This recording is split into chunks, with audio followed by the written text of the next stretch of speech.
Assalamu alaykum iyleşler. Şu gün 2024 ýylyň 25-nji dekabr hepdeniň çarşamba güni hoş geldiňiz Demokratik Opozisiýa platformasynyň kanallarına. Bir efirimizde tümün Demokratik Opozisiýanyň koordinasiýony ýykynyň ýolbaşçysy Muhammed Göýje gatnaşýar. Muhammed ağa, assalamu alaykum, hoş geldiňiz. Salamu alaykum ve aleykümselam. Salam vatandaşlar. Şu gün bizim şuňky temamyz Türkmenistanyň daşary ýurtda gelip ýören türkmen migrantlar hakynda gurulma ederiz we bir kysam başga da temany aldyrar. Umuman her wagtly gepleşigimiz dowam eder. Muhammed ağa, men bir video köjek bolýan, şu videonyň başlaýaly ruhsat berýäňiz.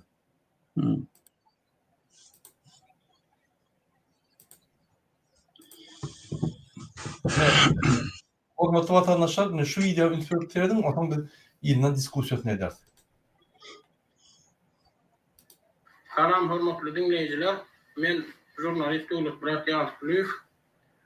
5 ýyl toruk efire çykman, täzeden soňky ýurdumyzda bolup geçýän ýurdumyz hakynda çykyş edilýän meseleler boýunça efire çykmaly diýen netije geldim. Men umumy gurulmada oturmaýyn, Sultan Silwanyň soňky çykyşlaryna seslenmekçi. Men özüm jurnalistikany, eger onuň hünerini medeniýet sunup akbarlyk düşünýänler, jurnalistika kimdir bir ýerine tökmek atmak däl ýa-da köp söýgünmek ýa-da gargynmak däl, ol hakyky faktlary ýerli ýerine goýup aýtmak. Gynansaňam Sultan Silwanyň soňky çykyşlaryna diňe döwlet başçylaryna söýgün hem gargynç bar. Ýurdun diňe bir tarapy, gara tarapyny görkezek bolmak bar. Ben Sultan Silwanyň umuman adaty radyasyndan şu neçenni işleş prosesini, onuň pululy hilgo şakyny açyk çykyş eder.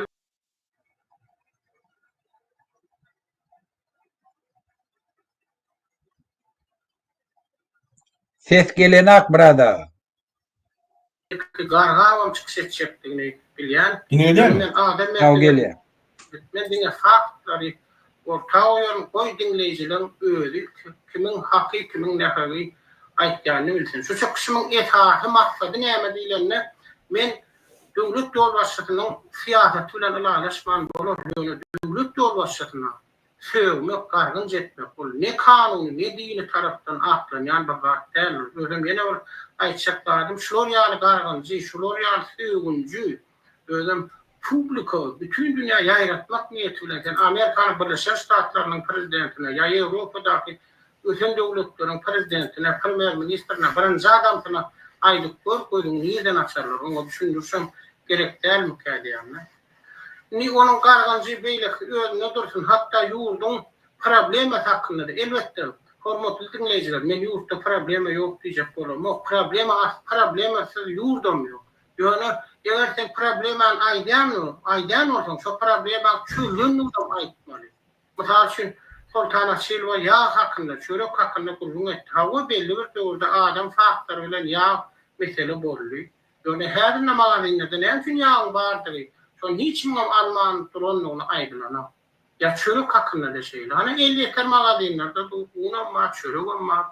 Ya bolmasa biz ine en ahyr meselemiz bizim gene fondumuzun yaşamalymy ya yok bolmaly mesela bardyk abi. Näme üçin häzir şu neçe kışlyk böläňiň ýokdu aýdylana. Esasy gene fondumuz araşdyrdyk. Näme üçin aýdylana? Eger sen aýtjak bolsaň näme üçin şu meselelerin üstüne çekilene? Umman alanynda meniň pikirimçe, meniň garaýşymça, meniň bilişimçe dünýä praktikasynda da jurnalistika kimdir bir ýerine tökmek atmak. Jurnalistika hakykata aýtmak. Şoň üçin Sultan Silwa size de hakykata aýtmak maslahat berýär. Meni de hallajak bolýarlar, öldürjek bolýar diýilýän zatlar özüň ananaňa. Döwlet derejesine çykarylsa, sen kim, men kim? Şoň üçin gel adalet, bolmaýan adalet, bolmaýan çalşalyna beýtmäli. Hormatly dinleýijiler, ben şu aýdana aýtdymy diýjek. Ondan aýdar häzirlikçe sag bol. Yine Muhammed ağa, Şuraya adı näme diýdiňiz? Siz tanýanyňyz gowuşlar. Döwlet Murat Yazguliýew diýen Yazguliýew ismi Yazguliýew şonu. Awa. Ine men şu tema boýunça aýtsam, açyk anlamadım men. Yok alt baş ýolda. Awa bizim ýurdumyz problemi bar, başga ýurtlarda da problemi bar diýip çetmek bolýar. Argument aýdan. Birinji bilen awa un we ýağ problematy boldy bizde. Oho. 20-nji asyr 33 ýyldan bäri şular diňe Türkmenistan ösüp gelýär diýip aýdýarlar. Nirde bar un bilen ýağ problematy. Öňkü Sowet döwletlerine seredin, ni haýsy döwletde un bilen ýağ problematy magzyna bar. Aýdyňar. Diňe Rossiýa. Öň baý döwlet. Awa. Türkmenistanda näme bolmaly? Uruş bolmady. Ýa-ni bular her ýyl Türkmenistan ösüp gelýär diýdiler. Häzir kunna öýdäýdi agzy bilen hawa ýagy we nime çörek problematy, un problematy boldy bizde. Bolmalylar şol.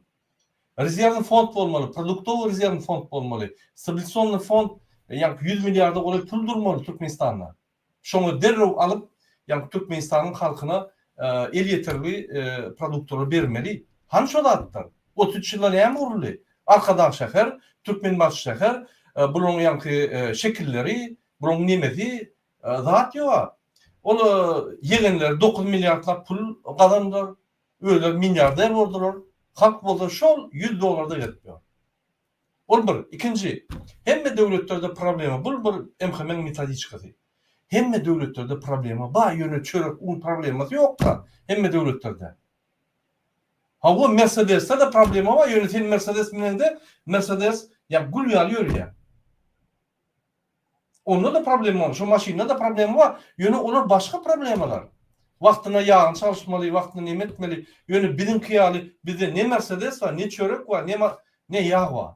Nerede var şuraya 33 yılda problem var? Demek hükümet atstavka gitmeli. Hükümet yok olup gitmeli.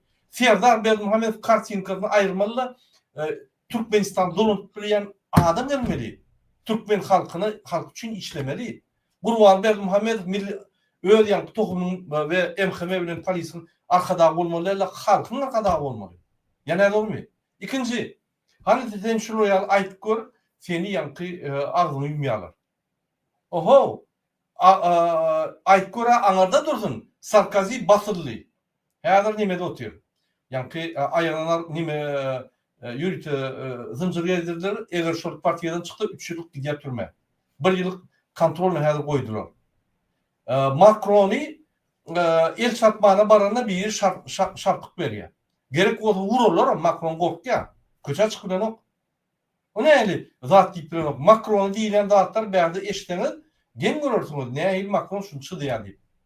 Ya Donald Trump'a deyilen zatları ekranına nemede görseniz hani tutup öldüren o adamları. Ya tutup basan o. Burada benim bir fakta değil. Toronto'nun hem yerine aylan maşinlerde stiker var. Trudu berin primi. Sen falan edeyin deyip yazıldı. Stiker şeyle vurdu. Trud birinci minister bolýar, Kanadaň birinci ministri. Premier minister. Premier minister. Şoňaly hökman halkyň reaksiýasyna hiç kim döwletlerde, ösen döwletlerde, demokratik döwletlerde hiç kim elde etmedi. Halk ýöne çykyp, ine Fransada derdim, çykyp häkimlikleri, öýlen prefekturalary, ýa hökümetiň edaraly prefektura, häkimlikler, häkimlik o halkyň edarasy. Prefekturalaryň üstüne ýa-ni ol dersler alýarlar. Mallaryň derslerini şeýle Brandsburg bilen sepýärler. İçine girmedi ýaly masalyny çykarýarlar. Hiç alýarlar ama türmegden o şol adam. Sebäbi onun bir stupenka ýa baskançak nägelikler bar. Birinji baryp aýdýar, ikinji hat diýär, üçüncü üýüşüp demonstrasiýa diýerler. Onam dinlemeseler hem traktory gelip bok döküp diýerler gapsyna. Ýa köçede gurýarlar. Şeyle, Serden Ukraina'da ne yaptılar? Meri tutup muzurka alıp bir soru verdiler. Yine önküyer Allah başladı yallah. Alıp muzurka sordular, sen muzurkada olmalı adam deyip üstünü yaptılar. Bu terörizm değil, ekstremizm değil. Bu halk çıdadı şu noktada çeldi. Şundan sonra eyyem çıdap bilen ok. Yine şu noktada ilktirmeliler. ne Gurbanul diýen arkada, ne arkadagy serdar, oyunun arkadagy serdar diýme sebäbi Gurbanul ondan geçdi. Elinden hemme zatlarly bir agzyň bir ýerde açdyň ýa bitnasaň işin görenip ýa-ni oňa beýle vice premier ýa söýüp başlady. Gurban Berdimuhamedow ýene döwlet eline aldy. Ine adam bu torun tübük yalançı. Ekran çıkıp yalan edýär. Men 5 gün yalançylyk etmedim. Indi yalan edýän diýip ýa-ni dinlämeni diýip aýdýar. Ine biz özümüz Ýewropada ýaşapýar. Siz Kanadada ýaşapýarsyňyz. Amerikanam görüp durursunuz. Ine men Ýewropaň döwletlerini aýlanyp ýörüm. Şuraya ýagdaý. Onun döwlet ýyklan owa. Onun Fransa iň soňky ýere düşen owa. Gaýtyp bu demokratiýaň mexanizmlary, bu demokratiýaň instrumentleri, köçe çıkıp adam atanoklar, perivarvod edenoklar, Gurbanly basyp alyp ýa-ni nimeden oklar yok. Şuraya halk reaksiýa berýär konstitusiýaň esasyndan. Bolly. Egerde konstitusiýaň bolan ýagdaýynda Macron şory ýa-ni jenerat çek bilýär. Bunu konstitusiýaň bolanok administrativ narушение diýär. Ayol hiç ştraf edýärler ýa bir sulka saklaýarlar da goýýarlar. A bizde küçük administrativ narушение etsen onun meşhur. Ya buradan etsen ýa-ni da kansa basyk goýýarlar. Oraya bolan o. Diýmek bir demokratiýa geçmekle konstitusiýany demokratiýlaşdyrmaly. Cinayet kodeksi demokratiýlaşdyrmaly. Biz bir topar zatlaryny demokratiýlaşdyrmaly, intek halka bir yol berer ýaly. Serdim, onun daklatlaryny serdim. Diňe bu kanununy demokratiýlaşdyrmaly, bu kanununy bolanok, bu kanuny ýa-ni üstün işlemeli diýip ýöne rekomendasiýa berip otyr. Türkmenler näme diýär? Hawa edersin. Hawa ine üstüne işläp dur. Ağlap ýörür. Ine Türkmen. Bir zat diýdi Türkmenistanın içinde Açylova bir gahrman aýal. Şol aýal Türkmenistanda ýeketek bir adam var. Galan basyly. Ine şoňa da inni ýallaklary çykaryp, ýa-ni ýallaklaryň üstüne basyş etjek bolýarlar. Mass mediada. Onun ýa-ni awtoritetini halkyň öňünde ýykjak bolýar. Muhammed ağa, sizin öz pikiriňizi aýtsaňyz? Gözde Murada men ýa-ni döwlet biraty tanayanım Azatlyk Radiosynyň üstü bilen 2007-nji ýyldan soň Azatlyk Radiosyny işläp başlady. Döwlet Murad. Şu wagtla biz tegele ustol geçirýärdik. Tegele ustolla hemişe giýje galýardy. Döwlet Muradyň aýtýan zady hemen bu telefonu çalışdym. Hem bana azar berýärler. Öýümi gawadylar. Falan etdiler. Her gedekde şu gurrumuşun bady. Eger Döwlet Murad Sultan Açylova şoň üstüne gelen betbaşçylykla ananmayan bolsa onu özü näme üçin şo döwürde aýtýardy bize. Biz bilemdar öz dili bilen aýtýar. Onu hiç kim mecbur emeden. Bir o yalan sözlüyor. Onu ýanakda özüne de bay azar berdiler. Men şoň şahady. Bu şoňa men öz dili bilen aýdan hemmeden zapisimni ba. İkinciden Döwlet Murad yaman çeper dilli gowy reportajlar Türkmenistanyň berýärdi. Ýygy giderli berýärdi. Hemme oglanlar da gowy berýärdi, halkam gowy şoňa üns bilen golak atýardylar. Ýöne bir näçe ýyldan soň bir hökümete boyun boldy. Muny her näetdirip eline aldylar hökümet. Birinji şoň zakaznoy ýerine ýetiren dady haçanam ömrüdagi Türkmenistany ogurlap alyp gitdiler. Otada zorladılar, türmeye battılar. Şonda hükümet muňa yüzlendi. Muňa zakaznoy peredaça ýasatdylar. Ýörite gidip armiyada ullyk etýär diýip, oň türnüşiklerini dağıtlaryny video düşürüp, kakasynyň ýanyna baryp, kakasy bilen interview geçirip, şoň kakasynyň mazaryna baryp, ýene de ýygy giderli şoň üstüne peredaça goýdy. Odan ikinci min zakaznoy ýatandardy. Haçanın biz aktif hereket edip başladık Türkmenistanlılar Türkiye'de. Yürüyüşe yeni bir jurnalist bilen bilelikte peredaça koyup başladılar bizim karşımıza. Aktivistler karşısında. Üçüncü zakaznoy edenleri bu hükümet şuna yüzlenip zakaz ettireni bir 5 yılla bir yöne oturduk da zakaz veriyende pulunu alıyor. Başka hiç manası yok. Ya da şun bir dadın taftırla ıslabı yerini şondan korkuya, şun korkudup şu gepler değildir yani. üçüncü neme ABS'nin yığınağını uğrattırıp şu tarzda çıkış ettirdiler aktivistlerin karşısına. O gellik her dağı soru cevap verip gördü, bir de kıyırıp geplep üstüne nemet gördü, videolar vardı. İnnem bunu öğünden çıkarıp getirdiler. Sen şu çıkışı edip verme dedi. Bir ne hemen anlat ya birinciden. Birinciden ne? Hükümet yaman korktu. Açılva eden belasını şunu namartlık yol bilen daşarıyı Ceneva uğratmadığını nimet cevap vereceğini bilen hak. Inni şun üstü bilen aytacak oluyor. Bizim çıkarmadığım sebebi prezidente tevellik için diyecek oluyor. Jurnalistler de şuna karşı çıkıyor. Jurnalistik etik dadına kavat gelen hak diyecek oluyor. Men birinciden devlet mırada öğünü aytacak oluyor. Siz yani adamla, jurnalistler, Kakı Murat Ballı vardı. Oncuk Musa İç vardı. Şunun ıkbalının bir öğün oturdu oylan. Eğer namusun, vicdanın, imanın var olsa, eğer çalı öğüne hürmet koyan olsan, onun yanık bir namusçılık etmiyor. Ben verecek maslahatım. Biz seni koğrayabilir.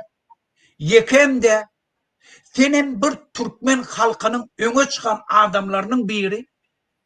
Biz şu neçelliğin göreşyenmediğinin esasi sebebi yuvurda talap oturan adamlar bizim inteligenciyamızı dargattılar, uniştajat ettiler, genotsid ettiler. Bizim hem yazıcılarımızı, jurnalistlerimizi, alimlerimizi, biznesmenlerimizi türmeye bastılar. Hükümet işgarlar, kadro boyu bizim Türkmenleri hem bizim türmeye bastılar, korkulup bir namus, bir vicdan, imansız ettiler. Şu bir bela bizim yurdumuza sataşan. Şunu hem biliyorum.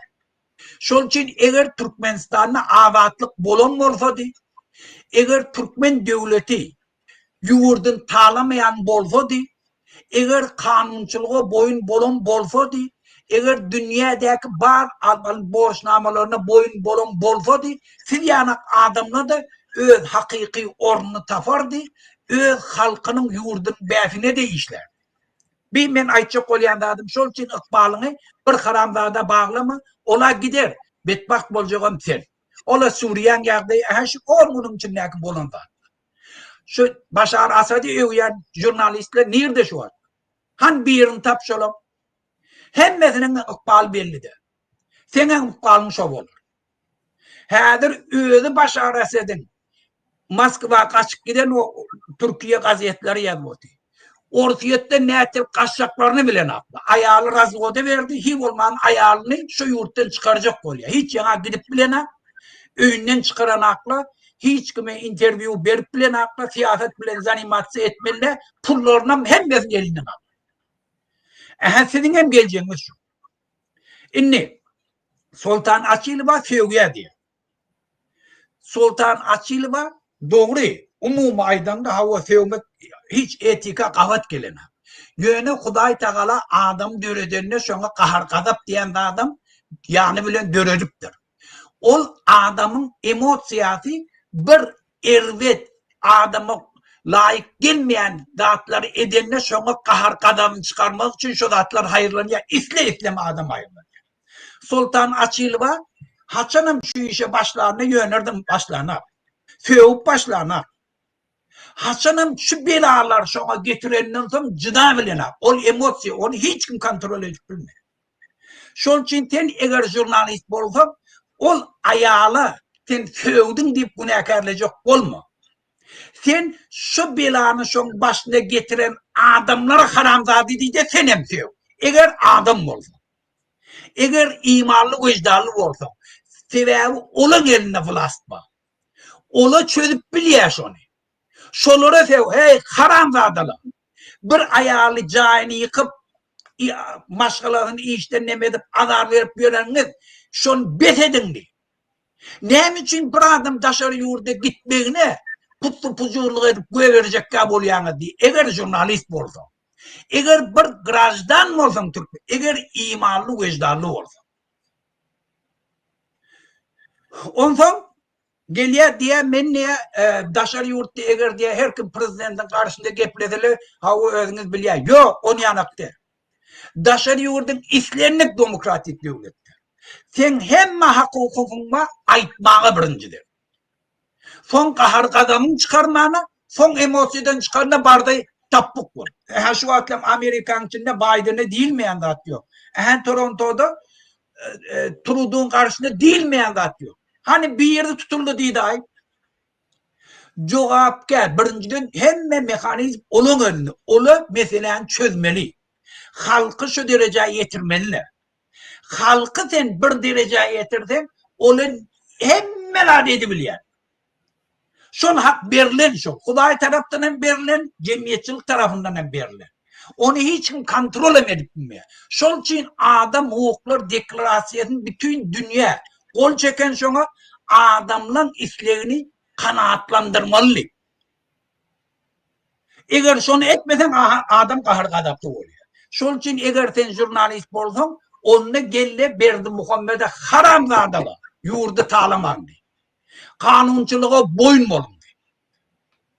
Barda ötünç sorusu diyen dağıtlarından barda hava şun Sultan Asilivan yanlıdır. Şuna da attıysanız birinci men ölürüm diye. Eğer erkek boldu. İnni gelip zakaz alıp da gelip ekrana çıkartmak o sen binamusçılığın. O sen binamuslığın. O bivecdallığın. Eğer şu hakkında gurdun olsa gelmezmeli açık efir edeyim. Sen şu etmekliğin haramzadalık mı? Binamusluk mı? Bidinlik mi? Bivecdallık mı? Yurda dönüklük mü ya? Sen o adam mı? Gel ekrana çıkış edeyim. Öňe kimi bile çıkış ettik. Gel yine edelim. Eğer şuna gayratın çıkmasa onunla sesin çıkarma. Boldum brada. Sağ olun Muhammed ağa. Yine bir ýöne köý soru. Siz ýaly jurnalist, mysal üçin. Ýaly watançy, patriot, prezidentine söwüşdirýärsiňiz, söwgediňiz okya, birine söwüşdirýärsiňiz diýelenok. Baň açygyň ýanyna soraň näme boldy? Näme sebäpden söwgen? Argumentlaryna seret dogry bolsa git hökümete aýt, näme şunu goýýaraňdyk? Daşyrdy. Näme öýüne bar, bani salk diýen psihik keseller, infeksiyon keseli ýok, normal men gülleş gaýtdym diýip özüň hakykat tapda ýöne çykyp din tarapdan bolanok ýene şol emhemen metodikasy. Bu biziň paçamyz, paça diýmek bolanok Burhana ýazdy. Ýene barda planda Burhana ulanýarlar, emhemeler halka garşy hemme zady diýer. Öňe gorkudýardy, gurýardy, öldürýärdi. Inni halk boyun egenok. Haýdy birini öldürjek. Inni bular näme etmeli? Şuraya yallaklar çıkarmalı. Şu muzikantlar mı, yallaklar mı, MMA ediyenler mi? Hemme öňe sürýärde, arkasına nime diye, davay arkada nime. Olu MMA'şniklary utup arkada serdary şöhret sağ bolun. Näme sağ bolun? Egerde olur şuraya sportu finansiýet eden bolsa, onunla sen Amerikalı turmuş geçmen, Türkmenistanlı turmuş geçmeli. Amerikalı trener Türkmenistan'a getirip dinletenler duruşu klub, duruşu görüşçülür şöyle bir topar misallar almalı. Ne yapmış şu atlar yok. Senin gollar nokta. Türkmenistan hiç yerde seni gollamadı. O yegenler pul verip seni çeşne akıdıp tırnavuk ettirdiler. O bir ne riyatkar bir zat oluyor. Şurada sağ olsun ayda Amerika'nın çıkıp. Şuraya men tankid edenler yok. Yani şuraya biz şunu deru yıkılyat yallaklığa. Anladın? Men bir dağda gördüm Muhammed ağa. Yine Fransa'da da Araplar var. Deru yalaklap başlıyor. Kavirler hemmette. Mertmet olurlar ama. Deru yankı bunu yerine koysam bir gelir. Ondan hiç kimyanın gelmiyor. Öğrene bağırırken. Şuraya yallaklığı hükümet Serdar ve Burhan Berdi Muhammed getiriyordu. Bir fon ediyor. Bütün yankı dünya halk bunu goğur edip fon edip şu fonla yaşatlar. Hakikatte ama. Yine şuna ne yapıp aydam o. Şuna etmedi kendinde. Doğrudan aylan o aylan velayet aylan kısıt sana proset fil arkada gollayan mı? Yok. Gollayan. Hava ne yapıp şunu gollayan? Yine şunu için. Hava ne yapıp gollayan? Yine şunu için. Ya ondan arkada Serdar gollayan mı? Yok. Ne yapıp gollayan? Şunu için gollayan. Näme çık bolýar? Ine şuň üçin bolýar diýip statistikede çykyşar. Olar ýaly Türkmenistan gül ýaly bolsa, ana hakykat aýlany. Mertlik ýokdur. Sen oňa pul berlen ok. Oňa sen grazdan ýa-ni wyjdanyň gerek. Ýok da senin olatdy. Näme galýa? Bir görgüli premiýalan единственный ýeke pravozащитник Türkmenistanyň içinde işleyen adama bir garra ýaly bar topulup onu ýa-ni mass mediada pulunu masraf etmek. Yo bular namar indi şu bular şoňa hüjüm etýär. Utanmaýar, hyjalat çekmeýär. Yo ýaly olar ýaly sen çynlyk bolsaň, olar ýaly adalat bolsaň, näçe bir ýany bar forumada? Näçe bir ýany bar interview etmedin? Bar ýanyna interview et. Ne her sözlerem, şu sözlerem eşdiýändim. Olar ýaly sen patriot bolsaň, watanyň patrioty bolsaň, al interview bar şoň ýanyna sonra näçe seni gaharly, näme sebäp boldy? O sana aýdar. Argument bilen şoňa ýanky gidiş şoňla. Bilmersiň. Sebäbi onam açyk efirde. O zaman ýazyp bolup ýa montaj etme. Açyk efirde bilen. O ne firda o? O gün efirde. Et şonu. Etmersiň hiç wagt. Sen garanky ýerde, ýallak ýerde. Olar hakykat senin bilen hiç bagly ýeri ýok. Sen hakykat aýyp gören wa. Men bir dady ünsürdüm-de Muhammed abi. Radioda atykda işledim şulady. İşledi. İyidi derme näçe. Radioda demokrasiýa guruşýa. Ünsürdüm. Suriýa diktatorlar. O ýerde Baýdan çalışdy. Indi olaryň elbetde bir zat üçin işden kowundurlar. Ýene gelip Baýdan çalışyp kim pul berýän bolsa, ýa-ni Allah Murat Rahimov ýaly şoň ýerine algatdylar. Murada bende ağlatık radiyadi bende kulağadı. Bir tor adamla pul kazanacak bolsalar Türkmenistan korkudup. O nemet geldi o da ola gelýär sevdaleşýärler de radylaşýa gitýärler. Şoň ýanagam bir neme var näme şyhyf mi kim bizim aktivistlerimiz blogger var da biri. Dol neme diýip karşısında neme diýip o da özüni avray diýär da endi şu aktivistlere karşı nimet yani özüne zat diýdirmeni ne o bay bolup pul alıp onu bunu korkudup. Şoňa ýurýarlar da adatlyk diýanam pul kazanmak ýoluna ýurdylar.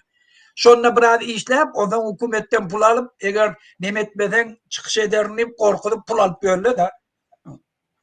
Gattorda ene şöyle bir watandaşymyz Gattorda diýär men diýär Türkmenistanyň gülüşüp ýördim. Her vilayetden adamlar jaňy diýär kontakty ýa birinji bulun ýa-ni gorkutjaňy diýerler. Oňa hemme zat bilýär bir hepde oturýar muny alkydan oklar. Oňa aldygyna jaňy diýär. Butulup gaçyp bolan ok. Ýöne jaňy diýip maglumatlar berýär, aýdýa, ýagdaýy düşünýär görgürler. Şoýaly arkasyna birini öldürýär. Şu hatya ardyna iplerýär. Vatandaşymyz näme diýär? Murada bu sagatdan soň halkyň diýine çökse-de halk saklap bilmediler. İň az her gün 3-5 adam oýunýar, bomba ýaly çiş barýar, patlarsak patlajak wagtymyz ýakynlaşdy. Bu haramlaň ýeri daraldy, wagty azaldy. Gasy dol berler geçdi şunu. Ya men üns berýän, eger öň başta ýadymda Muhammed ağa Türkiýe barymda ýa-ni ala metrobuslar var, şo ýerde türkmenler gülleşýär da bildirýär da türkmen dilinden danýar. Ýakynlaşyp aýnyň maskany aýdan şo wagtlary maska edýär. Seni görüp Hudaýyň örenýärli ýa-ni periştany örenýär gaçýarlar. Patinkada ýa-ni uçup gidýär, şolary gaçyp gidýärler. Inni gaçmaga aňyrda dursun. Öýler TikToklary çykyp gürlýärler.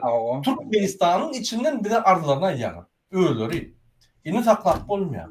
Bir açyldymy saklap bolmaýar. Sen kim bolay? Sen MHM bol. Hatta MHM işgärler hem şeýle diýämiş. Ýani bizem ýadadyk çakşadylar bunu. Bunu saklap geldik aňardyň problematy ýani çözülen ok problemaň aňarsy görünen ok. Diňe problema. Bunun başat bilen toku ýok Türkmenistany ýani doğru çakşatdylar diýip aýny bizem bolujak gelip sük goýberdiler ýani. Halk näme şonu etdiňip öňkü ýaly hiç tat eden oklar. O näme görünýär? Hatta MHM de indi göz düştü. Polislaryň göz düştü. Awa bir 5-10 tane ýallaklar bar, korrupsiýa edip ýörenler bar. Şolar ýani öz wezipelerini ýetirmejek bolup görüşýär, galanyň düştü. Olar düştü. Baýda öýtgese olar Baýdan çalışar. Şu gurbanyň serdary bolýan ýok. Hiç ýerde. Ya nakkolyanlar, yani ılgap baryanlar ya yığının adamı, olun kıda Gurbanın kıda yığının ki. Gerek vakti yığın Gurbanı öldürmeliyse olun böküya. Gurbanın gollayan adam yok. Şonu düştü. Häzirem näme diýmiş? Trek baryn çekýä, şakalat ýazak bolýa, ýüregim bilen bir aýa gyşyk çıkıp ay ölsem şadyan öljek diýip banzai diýip ýa kamikaze ýaly dogry bolýar. Ine sizin arkadaňyz. Ýoldaş döwlet geldim şol döwlet Muratmy? Devlet Murat. Döwlet Murat. Ine sizin arkadaňyz şeýle. Şol arkadan gorap halkyň garşysyna gidip şu ýaly ýa-ni çykyşlar edýäňiz ak ýürekden kişi bolup olur ýaly ak ýürekden edilmeýär. Olur ýaly namysyňyz bar bolsa, dine inanýan bolsaňyz, aýal maşgala çykyp töhmet atmaly. Barmaly ýa-ni gurulmaly, näme bolmaly? Han düşündir baba. Mümkin meni ýanlış ýandyrdy. Görmeli, açyk efir etmeli, Gurbanlam bolsun, Serdarym Bermuhammedow bolsun. Ine men ýene bir gezek Türkmenistan prezidenti ýülenýän, indi bir kanun prezidenti, ine biz efir edilmede adamlar ardylaryny ýadýar. Şunu okabam, şu zatda düýdüğüm Türkmenistan öňüňiz türk bolýar. Anladın? Şunu okaýa, serediýär, iýdigi der ýa serediýär, ýöne hiç tat eden ok. Näçmeden ok?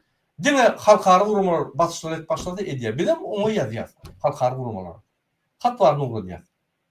Näme fakt alsak, göni. Ine şu ýaly. Şoň üçin bularň indi gaçalyga ýeri ýok. Putin gaçalyga beren ok. Putin'i gaçalyga berse, şular pul barsa şöýle gow soýýar. Gatda urelak geçtin, ýani Muhammed Ağa Nemani, Siriýan prezidentini we aýalyny. Aýaly çydaman, razvod edip Londona gidýär, öňkü adatykda ýaşap öwrenen daglar.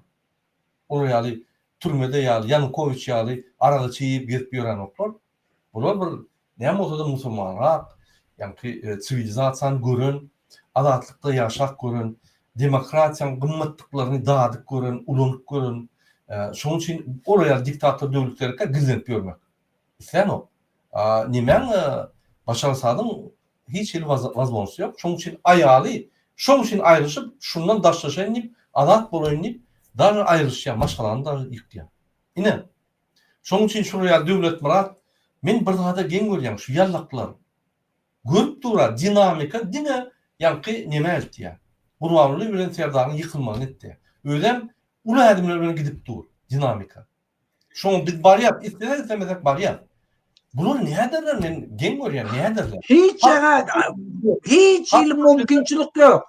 Berdi Muhammed'in galmagyny. Hiç il mümkinçilik yok. Halk şunları köçüde tutup urur, zorlar. Yani propagandistleri, yallaklary. Bular näderler, men gaty geň görýän. Şol atlar pikirden oklanmy ka? Ol Habibden başlap, arkadağım, nimem. Şuradan başlap, bular näme ederler? Oňa Türkmenistandan bir maglumat geldi, mana da şunu aýyp berdi diýip aýtdylar. Ünsür serediýän bolsaňyz TikTok'da super jaýlar satylýar. Ya gowa jaýlar, oňy seretsen, men size bugün aýdym. Biz Fransada gurulanma bolar ýalsa. Olar super jaýlar. Onda men ýa-ni haýyş etdim, şunu bilip berim, şu jaýlar kiminki? Eger sada halkyň bolsa, onda biz görüşmeli, halk gülýär ýaşaýan eken diýip. Ýa-ni bilip berdiler. Kiminki? Vice-premieriňki, ministrleriňki, ýegendere hyzmat edýän, ýagny onlar diýilýär ýa ikinji gat ýegenler, üçünji gat ýegenler, şolar ýagdaýlara düşünüp derrew satyp elinden almak satyp haçamy bir hiç bolmasa bir alyp biljek pulny aljak bolup orta çykardylar. Ine şu jaýlar. Halk bilen, halkyň nimeti bilen hiç el nimeti ýok, baglaşy ýok. O jaýlary nirden alyn, o pullar nirden alyn şu jaýlar bulunmak pullar. O pullar korrupsiýa edip Türkmenistanyň baýlygyny ýa satylanyna şöyle korrupsiýa edip şu jaýlary gurdular. Halkyň elinden şantaj edip korrupsiýa edip halkyň elinden alyp şu jaýlary gurdular. Sebebi istedik çylovnyň alyp görün. Alan Raşit Meredow. Ort dönewi. Ort razvedçiga Raşit Meredow. Vatan dönewi. Türkmenistanyň iç halyty. Türkmenistanyň bar daşky tiýatratyny Russiýa günle daklar diýip satyp ýören adam. Türkmenistanyň iç halyty Raşit Meredow. Ferdim. 145 milyon dolara Kırgızstan'dan pansiyon aldı. İstikkulun. Ay pensiya çıktım şöyle gidelim. Fikir etti. Ay devlete çıkmaz, Muhammed Süydü çıkmaz, menem oğurlan diktatör gollap ondan hemmetini ap berip, Türkmen halklarına ap berip gidip men istiqbolda yaşan maşgalam bilen Kırgızların demokratiyanın içinde maşgalam bilen arzu etdi. Biz birlik yapışdygyňy. Men bir topar adama haýyş etdim. Bilip berin foto, video hem dokument, galdygyň inventar nimäni notariuslar galdygyny diýen derrew gaçyp gitdi. Satdy, geçen bakanlar gidip Dubay'dan kwartiralar aldy. Näme Dubay'a gaçdy? Sen o ýerde şunu alyp bilmediler. Dubay'dan getirer gerek bolsa. Narmuşlyk eline takyp hemme zatdan konfiskabat edip getirer. Siz getirýärdiňiz-de. Ol nimäň Niyazowyň ahranatyň başlygy Akbaradyň oğluny sportivkalar akıdıp şöyle Dubay'dan şotlardan pullar alıp hemme zat satdyp getirdiňiz-de. Bizim sizi getireriz. Siz seversiz, ziyatı korrupsiyoner, Türkmenistan'ın içaltı. Bizi hukman getirer. Yine şurayalı şopurlar neyden alınıyor? Alıp görsek Raşit Meriyedevi. 20 yılla, 24 yılla şun $350 aylık var. 10 yılla $35,000. 20 yılla $70,000. Yine de var 4 yılla atıl ise $15-20,000. Bu $100,000 adam. $145 milyon neyden alıyor? Näme Serdar Berdimuhammed şuna çare vermek? Näme tap bunu Dubay'daki jaýlarny? Bir tane servisi ver ya bir tane advokaty ver ya bir tane ýa şu ýerde posol we konsul var. Jaň edip kaldyr, tapyň şonu diýer. Ofitsialny zaпрос edip tapyp alýar. Aýalyna, doğum arnaşyna şo familiýaly terkör barlak gör. Alym spiýsin doğum arnaşynyň, ýakyn doğum arnaşynyň çağı, ayalyň doğuny. Derrew tapyp bolýar. Kime gerek bu hatda? Hiç kime. Sebebi Türkmenistan'la bu galtamanlar, Türkmenistan'ı batmadan ganxorlar, Burwan Berdimuhamedov ve oğlunu falsifikasiya edip koyan Serdar Berdimuhamedov, bular näme etseňiz edin, korrupsiýadan baş üstüne hiç kim kelletip aldırmadın. Halka jerime salındı, gıynan deyip strategiýasy, siyasat şeyler. Gödökçülük görkezim. Öýler hem gödökçülük görkezýär. Ejem bazyňdan başlap ýanky ýygnaklar geçerine söýýär. Ol kartinka seyretme. Bir topor ministrler işini taşlap gitdi. Men ejeme söýýär, men götürmem. Sağ bolun, nimäňiz? Bad şuraya adamlar. Ine şuraya hökümet galtamanlar indi Türkmenistan ösürmü ösmezmi? Aydın mı? Eger şu galtamanlar Türkmenistan ösüp bilse bir ekran ýapýar. Türkmenistan ösüp bolýardy. Ösürmýär bunu. 24 yılda bilen çörüğün ýerine ýanky tap bilen oklar. Bilen çörüği. Haýsy döwletde var? Biz Sovet Soýuzyna çykdyk. Özbekistanda barmy şonda problem? Ýok. Kırgızstan iň garyp döwletdi Sovet Soýuzyna. Näme Türkmenistan otdy boty? Newdi ýok, gaz ýok, hiç zat ýok. Gatdy boty. Men Kırgızstanda köp boldum. Hawa köçeler elbet ýuwaş-ýuwaşdan remont etip botylar. Rewolýusiýa näçe prezidentler çalyşdylar. Ýöne şonda da prezidentler çalışsa da döwlet öňüňde botyr. Bizde prezident çalışan ok, stabilnost gerek, döwlet öňüňden okda gaýtyp çökýär. Mümkin biz prezidentler çalışmalydyr. Mümkin problema şondadyr. Sen näme pikir edýän Muhammed ağa? Ola doğru hemme betbaşçılığımız şu yugurda tağlap oturan adam, ola yugurt dolandıracak olana, yugurda neyle tağlamalı, bunun çok üstünde. Halk bile işi yok. Sol için bula belli emmez. Murada, eğer ruhsat berden var, Cuma Sapar'dan bir haber var. Men şun sesini koyayım nedir? Türmeden can ediptir kakasına. Birinciden hemme vatandaşlarına salam aytıyor. Yaman ruhlu bilýäňiz, Cuma Sapar bir imanly adam. Ol watanny söýýär. Onu hiç dat ýeňi bilmeýär. Türmen içinde de bolsa görüşýär. Şol üçin häzir şonu çykarjak bolýarlar. Türmeden indi belkem Özbekistan akla gelip çıkartın. Tebe bunları yeňip bolmaýar. Suriýadäkini gör, Suriýadäki şu at revolüsiýany upravlýar eden şu 39 ýaşynda mı, näçe ýaşynda? Şolum 5 ýyl türmede oturan. 20 ýaşynda şu zatlara goşulyp 5 ýyl türmede bolan. Şol üçin pikir etmeň, ay bu pahirli näme türmede gelip ýören adam hiç zat bulan eline hiç zat gelir diýmän. Iýminde şola ýugurdy ütgetýändir. Şon ýany imanly, wejdanly, watanny söýýän adamlar. Şol üçin men Özbekistan yakınlıkta oşon çıkarır deyip arzu et yani. Etmede bir bela satın allıqdır. Biz onu beyle tıptırmar. Hem Türkmenistan'daki aktivistleri şalt türmeden boşatmağını talep edecek. Bula desver bela bolar eğer şolar boşatmasanız.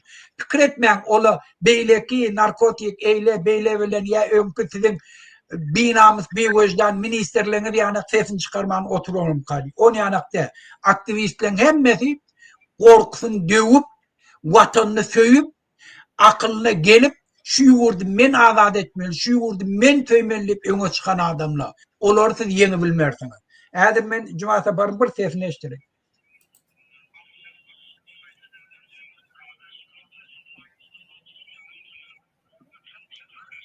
Ay gelmeyerek ya sesi.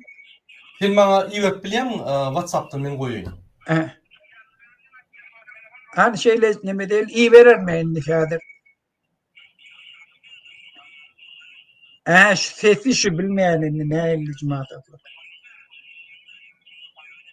Şu nemesi şu nemile davet et yerlerdir prava zaşitnikle bunun yanına da barıptırlar Cuma Sapar'ın yanına.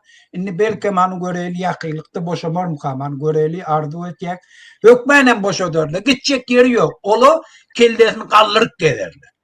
Olu men vatanımı ettim deyip şun çağaları, karnaşları, dost denguşları uyanık giderler Cuma Sapar bilen. Dostum, tanıştım, bile yaşadım, bir mahallede oldum deyip. Hamun Türk'ü şu revolüsiyede öne çıkan adamla hemiş yöne kim öz vatanını satıp yurdu dolandırıp oturan, talap oturan adamlara yallaklar edilir. Ola bütün tarih öz geleceğini bozayan adamdır. Şol için devlet bir adam bilsin şunu. İkbalını bakaramda da bağlı. Sen akıllı adam, bilimli adam, çeper dilli, Türkmen halkı uyanıp bilecek, yönü özün beytirip karamda öz ikbalın bağlamı. Ben aytacak maslahatmam şuna. Aha Cuma Sapar, aha sen. Aha leke Siriyan lideri, aha leke de sen. Aha Siriyan prezidenti deyip nira kaçıp bilmem ne edecek bilmem öyle. Şuun kuun Suriye devletine işleyen adamla nira gideceklerimle akla hillerde gelip böyle tutup vuruyanla, yençeyenle, türmevatyanla sizin hem geleceğiniz şudur. Şol için öz ikbalını bu karamda da bağlama. Nun oğurluk etyenini, yurdunu zulm etyenini, hiç kimin şunu halamayanların senem milyen, bilen milyen. Şol için bir derek ikbalını ona bağlama. Bollum rada şu bilen kutarayla. Sağ olun. Hormatly vatandaşlar, men bir daha da gen görýänler. Patriotlar, vatan üçin görüşýänler türmede otyr. Yallaklar, gankorlar, bir-birini öldürüp yurt talyanlar ahman medal alıp yani korrupsiya edip hedir edip böyle. Ne şu zulüm devlet değil ya. Biz şu zulüm devleti, bizim devletimiz şu. Biz şunu bir normallaştırmalı. İnne misal için Türkmenistan bir maşgala deyip verirdik. Maşgalada ine taң bir yere ayırıp biri öňe çıkıp meninle baş tutan yani men inni aydan mettirýän hemme pullary ogurlap korrupsiya edip yani diňe özgünlüği görüp ber galanan kösünüp ber. Yalançylyk, kezzapçylyk öňde, kezzapçylyk yalançylyk etsen sen öçýän hökümet tarapyndan gollanýan medal berilýär. Yani sana bir topar halı diýdi, düňçök diýdi, o diýdi, ja diýdi, padarkalar berilýär. Ýöne sen patriot bolup hakykatlar aýyp Türkmenistany ötürjek bolsaň sen türmäň. O näme döwlet bolýar? O näme döwlet kuruluşy bolýar? O näme prezident bolýar? O näme arkada bolýar? Kim arkada? O näme milli lider? Ünsörüm. Arkada ve milli lider. İki status aldy. Şoň bir statusyny bir başa bilýärmi şol adam? Kimin arkada? Zulüm edýän, halky gyryp ýören emhemen ve halka karşı görüşen polisin arkada o. Başka arkada değil mi? Ve öyle diyenlerin arkada. Oluyor. Hatta Serdar Berdimuhamedov'un arkada değil ki. Bir yere burada bu yanak diktatörler var ya emişe şeyler özlerini Hudaya deneyerler, Arap lider diye bokunu yapıyorlar. Onları hiç kellene ağırtma. Şunu ayrıyla o Hudaylığım peygamberligam, arkadağlığam, gene fal hemmeti kabri bilen, şol kabri bilen gömülýär. Şol üçin oňa kelleňä, biz şunu aýraýly. Çal şundan dineýli boldy. Halkam bilýär, hemme kişi bilýär şol. Bolýar. Muhammed abi, men bir video okujak bolýan, şoňa da Aha. Ondan Нету такого понятия дресс-код. Есть такое понятие, как традиции. В последнее время на национальную одежду все больше интересы, все больше возрастает. Одевать насильно национальное платье у восточных женщин это не принято. Мадам, госпожа сидит тоже в национальном платье. У меня здесь вот представительно красивая женщина сидит, тоже красиво, напоминающая туркменские одежду. Вот скажите вы сами, разве она не красивая? Она красивая. Туркменская национальная одежда одна из самых красивых одежд в мире. Покажите мне одного человека, которому заставили одеть национальное платье.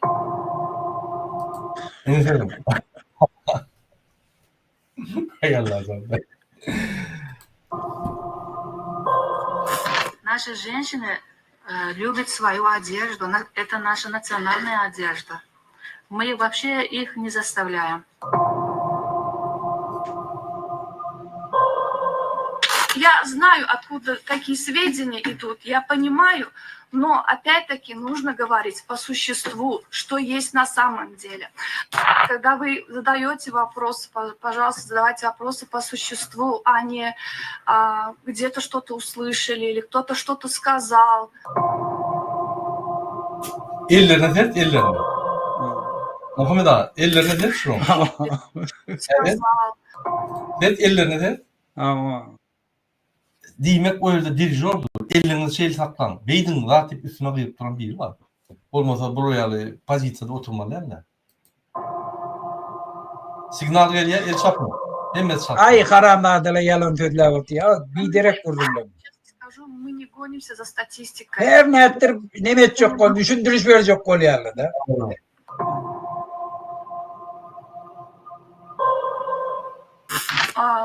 Никогда и нигде женщины, скажу так, в краю нету. Где они стоят, где-то с краю, такого у нас нету. В туркменской семье невестка должна понимать без слов, что делать, предугадывать желания по взгляду, а жесты быть смышленой. Испокон веков женщина всегда советник, она идет рядом со своим мужем, со своим избранником. У нас нету такого, чтобы отдельно что, где мужчина и женщина. В конце концов, добро пожаловать в Туркменистан, вы всегда можете приехать и увидеть собственными глазами. Вы приезжайте к нам, и вы сами увидите своими глазами.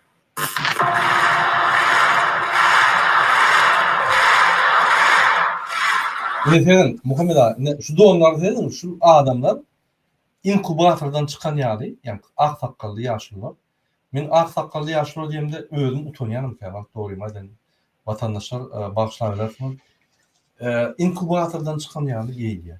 Ene mysal üçin istenip senatal, parlamental, halk ýygnaklar adamlar swobodny geýýär. Kim geýjek zady geýýär. Yani sportivkada ýerok elbetde. Yani normal geýýär. Ine inkubatordan çıkan tahyalarına çelli, yani doğumlarına çelli, köynüklerine çelli inkubatordan çıkan ýaly. Näme şol edilýär? Dress code yani sen şol ýaly bolmaly, ýa mektepde ol okuwçylar gelýär dress code. Bolýar mektep düşnükli orada tertip, adat ba, o ýerde yani muallimin aslında okuwçylar muallim terbiýe ýaşary terbiýe berýär. A bular terbiýe alanyňa, bular eýem terbiýe alyp ýaşuly hökmünde maslahat çökmünde ýygnaklara gelip bir maslahat bermeli adamlar. Näme şolary çağılar ýaly görüp, ýa-ni hiç bitnadan noktalarda dress code saklaýarlar. Sebebi bular oýunjak parlament, oýunjak halk maslahaty, oýunjak hökümet, ýa-ni buların hiç ýerde ihtiýarlygy ýok. Şonda men ýa hökümet ýok. Şu gurbaly bir zat diýse bara, men gitme şu gün häzir medal bermeli. Derrew ýygnanyň diýse, şolanyň ýa tualetde oturmasa getirip dom edip ýa-ni bagşlan bolýan tualete doğru nimetmen getirip şonu oturýar şöyle. Balana diýip otur diýip oturýarlar ses vermeli sen. Näme ses vermeli? Şol maňa seret men elimi aldyrsam elini aldyrmaly. O näme bilen işem ýok, o görgüli temaň adyna bilen. Şu ýaly şol adamlar ulanyp ine halk şunu nimetdi men nälik burwany şoň arkasyna gidilýär. Bu schema. Bu korrupsiyon schema, bu maşençilik diýilýär şu. Gen görmem. İtlerin medalyny çıkardı mı? Hawa. İtlerin medallary adamlara berýärmi? Berýär. İtin şeklini koyup kızıldan çağırdı mı? Hawa. Hani adamın şeklini koydu mu? Kızıldan çağırdı. Ya adamın bizde bir topal kahramanlar var. Şeklini koydu mu? Yok. Hatta Sovet Soýuzy raboçylaryň ýa-ni statuýalaryny oýadylar, şekillerini oýadylar. Şolar öňmeli, şolaryň nemesi diýip, şolaryň döwlet diýip. Bunu öýlerini oýadylar. Doğunlarına şoň atlaryny oýadylar, doğunlaryny oýadylar. Hani bizim neme Türkmenistan'ın näme kahraman adamy? 100 ýylda soňky ýylda näme kahraman bolmadymy? Köp boldy. Ol konyak içip ýören ady çüşe konyak, ýa-ni kakazy. Oňa ady goýuldy. O Niýazowyň bagşly boýun ol adamlaryň atlary goýuly kolhoz, savhoz, ýa-ni birleşikligiň atlary. Ol adamlar Türkmenistan üçin hiç şart etmedi. Niýazow hiç şart etmedi. Niýazow dili ogurlady dedi. Men Türkmen döwletini aldyrdım. Inanın, Niýazow derip başga bir çopan bolsa Türkmen döwleti bundan beter öserdi. Inanın. Sebäbi ol beýlekle mümkinçilikler öderdi. İdeýa bermäne, ideýany gollamany, bizde bir tanqid edici parlament boldy. Şo parlament öýü taparty ideýalar öýüdi goýardy we prezidenti ettirirdi. Türkmenistan öňe giderdi. O bolmady. Niýazow bir-birden tutup aldy, bastı, bir-birden kogdy, ýa intelligensany, bir-birden öňe çykan adamlary birine kwartier berdi, onsoň bastı, birine maşin berdi, onsoň bastı, birini gün bastırdı, birini ýygnatdy, birini öldürdi. Şeýip ýok etdi. Ne? Diktatorlukçılık şul, diktator döwlet diýmek şul, diktator ömür diýmek şul. Häzir oglanlar var 30 ýaşynda 30 ýaşynda entek ömrüni azat ýaşap görmedik. Diktatorlukda doguldy, diktatorlukda gelip ýöler, başga döwlet durmuş görmedikler var Türkmenistanda. Ýa-ni? Indi olar goýmaly. Men diktatorlukda doguldum, diktatorlukda ýaşaýan, diktatorlukda da ölmelim hem diýip aýdyp oturýar Türkmenistanda. Ara birat edelim diýip aýdyp oturýar. Halit biler boldy. Ýaşar ýanlar. Bütün dünýä ösýär, bütün dünýä ýanky azatlyga çykyp gidip oturýar. İran çıkıp başladı. İran sansan aşağınaky. Siriýa uruş giden döwlet eýýam çıkıp başladı. Türkmenistan şol ikisany bir atalogul, iki kelleli prezident baglap otyr. Bütün 4 milyon 700 bin halkyň ykbalyny baglap otyr. İkisany adam. Näme çıkdy şol aýrylanda? Näme boldy? Näme MHM ykbaly gerekkäm, baktlyk bar. Gerek. Polis gerekkäm, gerek. Näme kellesi ýeten okmy? Ýetdi. Şonu etmeli. Halka araşa. Halk nimetse bize moşuluk bilýär. Olu aýdyp oturýar. Şoň üçin wagty geldi. Şu ýaly inkubatorly ýylaklar geregi ýok. Bu diňe şu surat bara. Bütün dünýäde Türkmen hökümeti maskhara edýär. Bütün dünýäde derrew. Öňkü Sovet Soýuzy ýa Demir Koreýada şurýal edilýär. Hatta şolary şurýal etmeýän goýdular, orada da moda bolup başlady, başgaça gelmek. Türkmenistanyň var. Bir Demir Koreýany egerde imtim otursak, ozup geçer sebäp Serdar Berdimuhammedow ukypsyz diňe repressiýalardan hökümet saklap biler. Ananyň. Ol reforma garşman ondan. On bar ediljek reformasy ine aýaglaýdan haklaryny boldy, wiza goýdurdy, ýöne baglap diýip otyr ol. Helem kakasy açyk saklap, gyssanma, ýuwaş-ýuwaşdan etmeli. Bu da gün edýär. Kellen goparyny, gün edýär. Şeýle akly ýok. Ine Ferden hormatly vatandaşlar, şu video koyuyorsunuz. Ine mu näme diýjek Muhammed ağa? Yani Murada şu bizim halkımızın bedbahtçılığı da her bir Türkmen, her bir Türkmenistan'ın grajdanı şu yankı görkeden videonu görse öz kimtiremeli. Şöyle bizim ecelemiz, şöyle bizim gıyırlamız, şöyle bizim ayarlığımız, şolu bizim atalarımız, babalarımız, kakalarımız. Şolary iznasilov etýärler, doğrulayarlar. Nälajedeýin bir mahluga öwrüpdir. Döwlet murat, şuňa kemtiremeli eger şo jurnalist bolsa. Bizim halkymyzy näýili kemtiretýärler diýip, mecbur etýärler, näýili oturmaly, näýili giyinmeli, haçan el çarpmaly, haçan gülmeli, haçan ağlamaly. Şuňa namys etmeli eger namysçan adam bolsa döwlet murat. Ýa-da bir binamys bolmaly. Şunu ýanak bolup duran zatlara bir topawut boljak. Şu sebäpden şu zady men göremdi beter gaharlanýar. Beter özüm borçlu bilýär. Şu ýurdumy şun mahluklary azad etmeklige. Şular biziň eje kakylamy. Bir keselçilik döretdiler. Korku keseli şolary binamys etýär, biwejdan etýär, imansyz etýär. Watansız etýär. Garib etýär. Kul etýär. Şularyň hemmesini şu getirdi ähli. Indi biz şular azad etmeklik bizim borcumuz. Şuna öňe çykýan, kelletini goýup öňe çykan adamlara da men kahraman diýip aýtýar. Şol üçin aktivistlerime de kahraman diýen, şulary azad etjek bolýar. Şulara erk berjek bolýar. Şuna gelip arassa pikirlerini, öz isleglerini aýdyp biler ýana etjek bolýar. Öz ýurduna gonar ýana etjek bolýar. Abla bir tofar mahlukla dilen da dedi oti. Şuna döwlet murat oturup ağlamaly, yerin aşağına girmeli. ABS'ye gelip bizde hemme gowy bir tofar aktivistler bizim ýurdumyzda töhmet aýtýar diýip çykyş etmeliler. Eger namysçan bolsa. Eger imanly bolsa, eger wejdanly bolsa. Doğru diýär. Muhammed ağa, ine men ýerlak gelýän şu türkmen halkynyň situasiýasy, sosial mahrumçylyk seredýär. Közüň alyp başlady şu häzir. Onanyň şeýle we ganyna mertlik bar. Näil adamy öldürüp gorkutsalar mertlik galy. Men gülüşip oturýan. Gorkan oklar. Aýal kişi alkydaýyn öldürse öldüräýin diýär. Şonu koda egerde haça bu 1%, yarım %, adamlar barsa şular bara köçede zorlap öldürürler şu. Anladın? Şoňa bar ya revolüsiýa diýen şo da gorkyn diýär, odan açyk hemme. 2-3 günler opozisiýa şular kontrol etjek bolsa da etbilmez. Şular bara şu ýarlaklary, gurbanlygyň tohumny edil köçede işini görürler. Men şondan gorkýan. Näme gorkýan? Şular biz öldürmeliler köçede. Biz şular tutup bütün dünýä okuyup türme salmaly. Biz adalatly çöz meselen çöz bilýär, biz diktatorlar ýalylar diýip ýapdy, biz näme etmeli. O öňkü efirde görkezdik.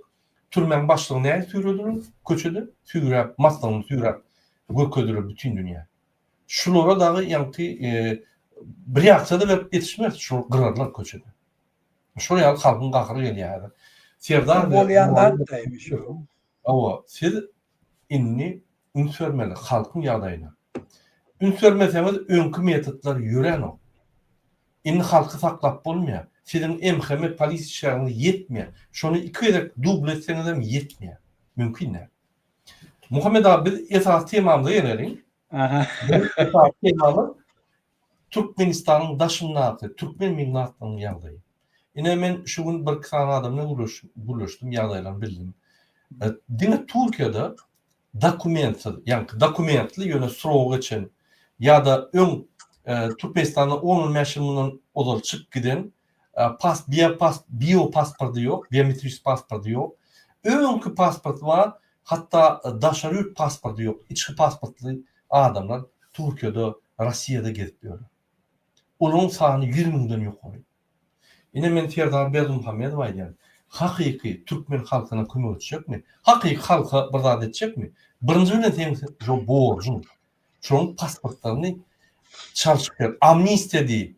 Men hemmetine amnistiya veren bar yalnız konsulta, pasolstva şu yolda sizi derrol kabul edip derrol çalışarlar. Sen öz grajdanının kanunu salmalı. Grajdanının sen hareketlerin zararlı. Kanundan çıkmalı olur. Şolar kanunu getirmek sen birinci borcun. Gelin men size yine Serdar Berdimuhamed'in diyanatlarını dinledeyin. Ondan siz görürsünüz. Prezident saylovlarda halkın setlerini oğurlan kezzap, kakası tarafından Türkmenistan'ın prezident vazifesini Sovyet hükmüne alan Türkmenistan'ın bir kanun prezidenti Serdar Berdimuhamedov sözsüzden aydıverin.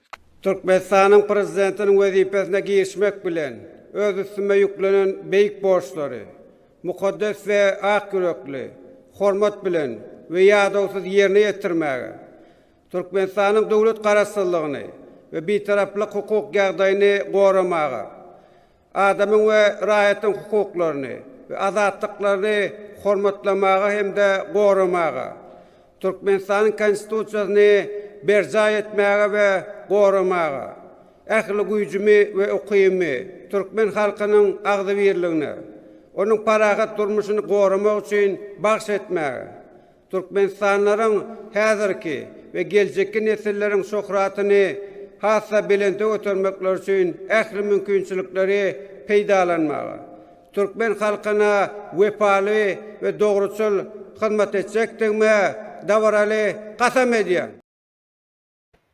Yine eşitinin de kasam etti.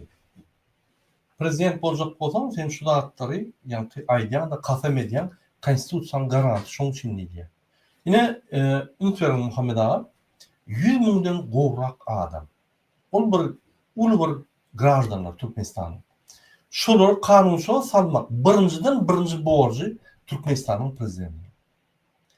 Ol şolar her kimin öz tarihi ütköşüktür. Yöne şolar şunun ağır günler.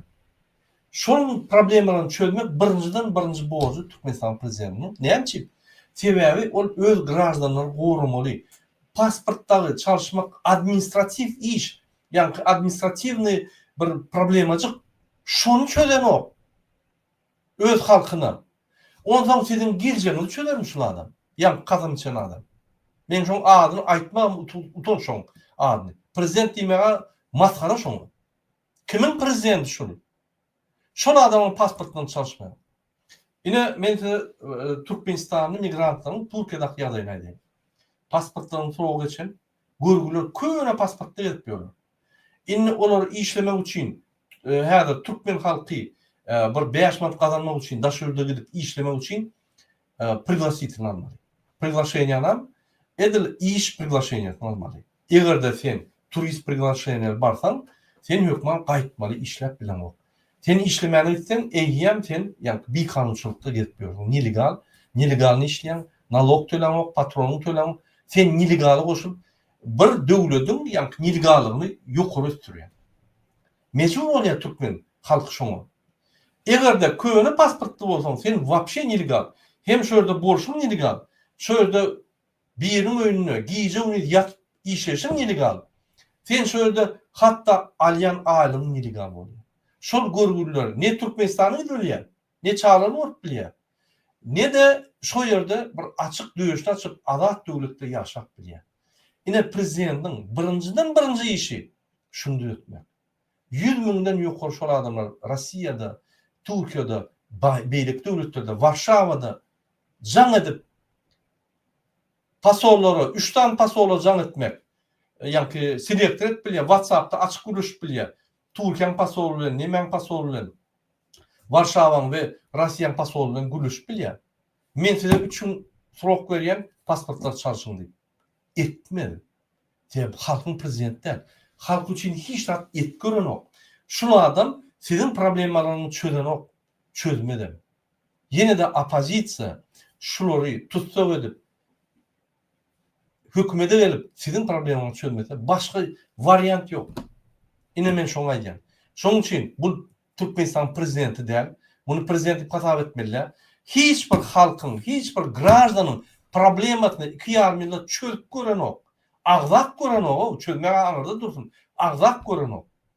Dine ötüye, Gülyalı, eline veren listeler okuya, bir yanına dokumenterde şunu şey delin. Yoluş prezidentim deyse, o bana problema getirmek. Dine nira gol çekmez. Naydın, kalkımda zoran diye. Ondan sen kreslan saklap durun bir yaşylyk bolýanda. Kakan kreslan saklap durun. Ondan sen kakan ýanky nimedinden çykap, ola prezident ýene bir kiçik vice-premier bolýanda. Şeýle de. Şoň üçin watandaşlar biz galmaly. Tizen biz size möhledini aýdarys. Şo ýanky datada biz galyp şular wara. Cinayete çektirip şular halkın buna cevap vermeli.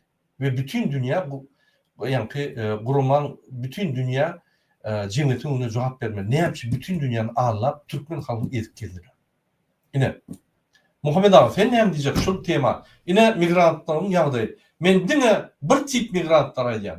Yani pasportdan soğuk geçen hatta daşır pasportları yok. Köne Türkmen pasportları 10-10 meşilen gezip böyle Türkmenistan'a barmağını korkuyalar. Barsa hiç wagt çykyp bilmeýär, maşgala saklap bilmeýär. Şu arada bir näme pikir edýäňiz? Murada gede şu wagt bara biraz ýagdaýlar çalp üýtgedi. Şu Siriýe nimesinden soň indi şu immigrasiýa meselede Türkiýede başgaça bolup barýar. Sebebi iş güýji ýeten Türkiýede. Siriýeli hemmesi gitdiler, Amerik gitýärler bolmany. Siriýanyň için neme Türkiýanyň içinde iş güýç ýeten. İş jaýla boşdu. Şol üçin hem şoň ýeketekde de ýaman mümkinçiligi köp immigrantları Türkmenistandan almaklyk. Ýöne bir problemi var. Olam ýanky aýtýan problema. Yani birinciden 100 miňlerden köprek adamlar öňkü Sovet pasportları bilen Türkiýede gezip ýörler. Şol maňa da jaňat ýerli köp, ýaman habarly köp şoň üstünde de. Mene olara berýän maslahatym şu. Hiç bir adamın dokumenti gezmeye hakkı yok. Şu 10 utverdi deden şunu. Ve onun kararlarına var. Her bir adam hükmen bir devletin grajdanı olmalı. Eğer şu değişli devleti şuna şu dokumenti vermese, onu 10 üstüne şun borçnamasını alıp da şun başka devletlere uğratmalı. Benim şu sahanın biri ştak gelenim şundan var. Kanada şu da atmıyor. Bir tofor Tacikleri Türkmen devletini Tacikistan'ı mecbur ettiler. Bir toforunu izin aldın Tacikistan'a. Bir toforunun Türkmen devleti olarak Türkmenistan'ın pasportunu verdi. Hemen o varla vardı şun yani. Şol için onun şu priyamoy etmeli işi. Şol için şun yani pasportu yok adamla onu yüz tutuyorlar. Onun priyamoy abiyazınızdı şu meselen çözmeye. Priyamoy abiyazınız. Bir mesele. Yöne yankı sen aydışın yani o birinci Türkmen devletinin etmeli işi. Eğer Türkmen devleti şol işi etmese Türkmen devleti hemme borçnamalarını bozuyor. Yani neme esasını bozuyor. Bir adamın eğer eline doküment bulmasa o elementarını yaşamak için onçuluğa mecbur bolmağına itikleniyor. Şol için o dürlü yol bilen ya oğurluk yol bilen ya cinayet yol bilen ya özleri onçuluğa boyun olmalı oluyor. Şol için devletli şoları onçuluğa, cinayete, prestupli yol bilen imeğe, içmeğe, özüne yatak tapmağına mecbur etiyorlar itiklemene. Şol için devletlerin priyamoy abiyazımızdı hemme grajdarların doğal dokumentler bilen üpçün etmeli. Bir ten aydanın doğru şol için Türkmen devletini basış etmeli şu meseleyi çözmeli. Yöne yankı situasyon dönemeği bilen inni bir teze sahipa açılıp geliyor Türkiye'de Türkmen imigrantlı doğal haklı, hukuklu, den derecede imigrasiyede olup Türkiye'de işlemeye. Şunu biz kazanmalı. Kazanacak olduk birinciden Türkiye devletini hem Türkmenistan devletini mecbur etmeli. Onun şuurdaki kararlarını doğru yerine getirmeli. Yani Türkmen devleti, Türkiye devleti bilen şartnaması olmalı. Şu şartnamanın esasında Türkmen imigrantlar Türkiye'de kanuni esasında işlemeye, den derecede işlemeye, pensiye almaya, iş hadisalarına doğru tölenmeye, çağalarının okumağa Türkiye'de yurduna gidip gelmeğine, doğulu şert töremegine, öz maşgalatını getirmeyene, pulunu bankla üstü bilen, kanuni yol bilen öz maşgalatını getirmeyene şert töredilmeli. Şu aydın punktlarının hemmesi onun kararına bar. Şol için şulurda biz esasi hareketi alıp barmalı. İnni Türkmenistan'la gelip Türkiye'de işleyecek olsa ne bir kanunu işletildi, ne denklikli işletildi, doğal hak hukuklu olup den derecede Türkler bilen şu yurdun içinde işlemeye hak kazanmaya biz şert öğretmeli, şol uğruna da görüşmeli. Murad ağa bolmaydı. Doğru diyemez. Yine men Türkmen hükümine yüzlenecek olyanlar. Dine Serdar Berdimuhamedov'ten şu yerde vice-premierler var, şu yerde ministrler var, şu yerde MHM ministri var, polis ministri. Siz cinayetçiliği pes etmeyen, qaytip ul diýäňiz. Günne bir adam Türkmenistan'ın daşında nillegal oluyor. Günne bir adam nillegala geçip Türkmenin adyny bütün dünyada nillegala geçip Türkmenin situasyasını bütün dünyaya yayradı. Size amatlı değil şol, düşünün. Düşündürün şol bir soğuk serdarlığın kurbanlığa. Bundan metre ağırlığını kaçar. Neyse köp yani nillegal adamlar bolsa olur hükümet olur tutu alya. Türkiye'de, Varşava'da, Germanya'da, Rusya'da ve şolun probleması dünya çıkıyor. Türkmenistan ağrı yıkılıyor. Siz bir elementarna bir adamçılığınız bağ olsa hükümet deyip özünüzü duyan bolsanız hükümetin ağrını kaçıracak. O zaman şunu etmelisiniz. Hem kanun esasından hem sizin stratejiyanız boyunca. Serdar Berdimuhamedov hem medattan korkya. Yıllarını çaksa korkup yatıyor. Stolun aşağıya. Aydın şunu düşündürün. Türkmenistan'ın ağrını kurbanlığa yerin aşağına soktu. Onu çıkartıp olmuyor. Niye varsan Türkmenisten üstünden uyarlar. O zaman kurbanlığını korkuyor. Ritim çalıp elini şey kaldırıp durun. Serdar'a bir düşündürün. Şunu düşünmeyen olsa da aydın. Şunun cinayet tarafı vardır. Sen öz grazlamana pasport vermesen cinayet tarafı vardır. Bir de öğrenip durursun suda neye vermeli. Cinayet tarafı var.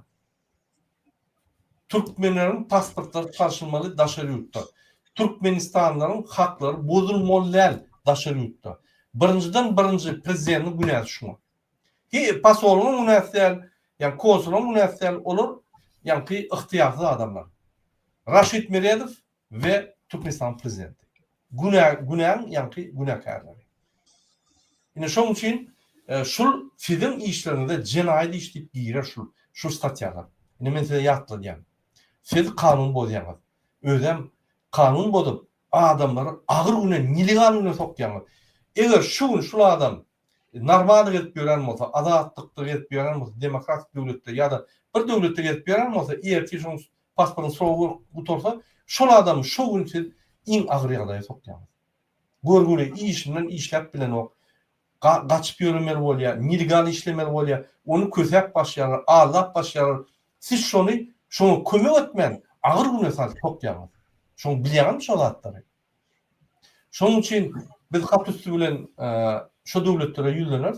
Türkmenistan özünün konvensiya boyunca borçlarını yerine getiren o. Siz gayradı konvensiya boyunca yani adamlar burçlu olsanma bir topar kanunlara esasen biz hat yazıp kömek sorar. Türkmen halkına kömek edin. Sizin avranın bundan beter yıkılar. Kopyası OBS'ye gidiyor. Kopyası Avrupa Parlamenti ve ONU'na gider. Görürsünüz. Bizim bütün dünya yanıltır şunu. Muhammed ağa, men yalnızca Türkmen migrantların yağdayını ayttım da siz mendenim oğul yanı. O dine pasportları yani soğuğa geçen adamlar. İnni Türkmen migrant neyemçip emeli geliyor. Neyemçip yok şu atları yoktu. Sovyet Soyuzu'nun hem birer Türkmenistan'ı işlep gidiyorlar. O men bilyen Kafkaz'dan, Ermenistan'dan, Azerbaycan'dan, Rusya'dan gelip Türkmenistan'dan kazanıp gidiyorlar.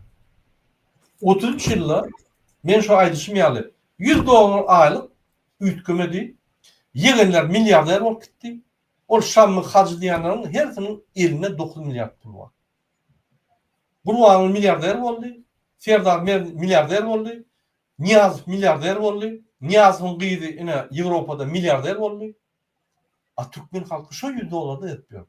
Bu biz hiç wagt bahtly bolmaz, biz hiç wagt bay bolmaz $100. Inanyň.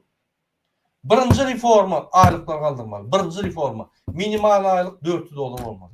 Şondan aşağı hiç kim tölemeler diýip birinji reformaň ýa-ni şonty bolmaly birinji reforma. O Siriye şeýtdi, Siriye 400 etdi aýlyklar galdyrdy. Awa.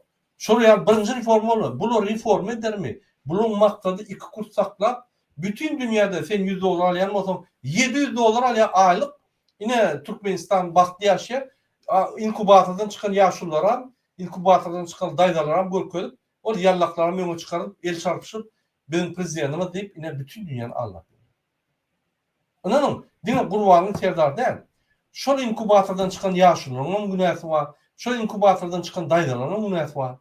Bolýa studentler öz ykhtiyarly adamlar däl. Ýöne seni halk masalada giýmäni, ýa-ni onuň azat bolmagyna hiç mezbur eden olar. Sen ýarlaklaryň bilen girdin. Ya sen ýa-ni halk masalada aýal maşgaly bolup giýip, ýa bütün dünýäde bütün dünýäni allap gurbanyň golya halk diýip allap ýörsiň. Sen hiç mezbur eden olar. Özüň girdin. Sen avantajlar bar. Düňçek bar. Oğluna o biznesmen bolsa arkadan tutup bilýän, oňa nimetsem, onun bir korrupsiýan bir görnüşi. Şonu utanman edýäňiz, men şonu gen görýän. Çykyn şondan, yaramok. Men gidip bilemok. Ýygnak bolsa gaýtyp gitmem, yaramok. Men tualetden çykyp bilemok. Men ýa içeýän etýär, ýa ýene bir zat diýip aýdynda bakany tutun. Ünni bollunny masara bolup bildiňiz. Arkadaga näçe ýakynlaşsan, şonça köp masara bolýan. Sen ol arkadaga däl. Oňa adyny kalpini ýürütip at koydum. Şu zatları biz ayda aýdýar. Utanman ýene de şol inkubator ýaly geýinip sadakalar bar ýalar, näme bar ýa utanan goýmaýdy. Biz ýaş bolup ýaşular şo şeýde diýsek utanan goýmaýdy. O samarda diýen zatlaryny eşitdiňmi şoň Muhammed Peygamber boýunça. Muhammed Peygamber 60 ýaşda ine il ýaşy bolupdyr zat. Habaram ýok eden şu 63 ýaşda Muhammed Peygamber öldü diýip. Hajar kadam. Düşündürme şonu. Ine şu ýaly inni Muhammed ağa şu efiriň netijesinde biz ýan gaýdylan migrantlaryň problematyny bu hatyn üstünde nime dip senem menem gol çekip demokratik iyi berersin. Ine Serdar Berdimuhamedow Afisana aýdýar. Biz sizi bütün dünýäde maskara edip şu videoňyzdan uğradyr. Hemmeler görsün. Videoňam periwoduna rusça men uğradyr. Hemmeti görsün. Onam ýürüte bir video edip TikTok'a goýar. Hemmere goýup gider videolary. Aşağıda da ýa-ni titr we periwoduna goýar. Hemmeler görsün. On sirkalardan hatlarının içine salar. Onam regularny iýerler hemmerde aýdyp duruşun. Ine Serdar Berdimuhamedow prezidentden birinji bilen öz borjyny ýerine ýetirenok, diňe alýa, ine adamlaryň pasportyny çalşanok, 10 ýyldan köprek adamlar pasportsuz 100 000'dan geçýän adamlar ine Türkiýede, Rossiýada, Ýewropada gelip ýörler. Ýewropa eýem uçodak başlady. Benim bir ideýamyz bar, şu Warşawadaky adamlary awtobus alyp gün Ýewropa parlamentyny ony eltmäli. Ine dokumentler ýok, zatlar ýok. Warşawa şo hiç hat edenok. Ine siz edin diýip, ýa ýa-da Türkmen döwletiň ýolbaşyny getirin şöyle pasportlar bersin. Şey dämedi? ABS'nin ýygnada da eltek bolar. ABS'nin ýygnada. ABS'nin ýygnanyň öňünde şu adamlar çykaryp pasport. Şöyle Türkmen delegasiýany görürler, näme reaksiýa berýär? Görürler. Yo şo etmeli, şiil var ha, şoňa planlaşdyryly. Hemmesini eltegli şo ta.